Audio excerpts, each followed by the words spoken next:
और आप वसल्लम की ज़ैन मुबारक का नाम जो है वो दाज था। सैयदना अनस बिन मालिक रज़ी अल्लाह तआला अन्हो से मरवी है, वो फरमाते हैं कि नबी करीम सल्लल्लाहु अलैहि वसल्लम मक्का में दाखिल हुए तो आपके सर मुबारक पर ख़ुद था। अर्ज़ किया गया कि ये इब्ने ख़तल है जो कि काबतुल्लाह के ग़िलाफ़ के साथ चिमटा हुआ है। आप सल्लल्लाहु अलैहि वसल्लम ने फरमाया इसको कत्ल कर दो। अब ये जो इब्ने ख़तल है इसका नाम अब्दुल उज़्ज़ा था। जब ये मुसलमान हुआ तो आप सल्लल्लाहु अलैहि वसल्लम ने इसका नाम अब्दुल्ला रख दिया।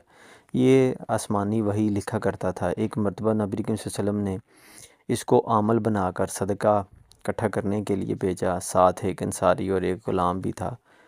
रास्ते में एक जगह आराम के लिए रुके तो इसने ग़ुलाम को हुक्म दिया कि हम सो रहे हैं, हमारे उठने तक खाना तैयार कर लो। जब ये बेदार हुआ तो खाना तैयार नहीं था। इसने खादम को कत्ल कर दिया और ख़ुद भाग गया कि कहीं मैं इसके बदले में कत्ल ना कर दिया जाऊँ। नबी अकरम सल्लल्लाहु अलैहि वसल्लम के अंसारी सहाबी ने सारी तफसील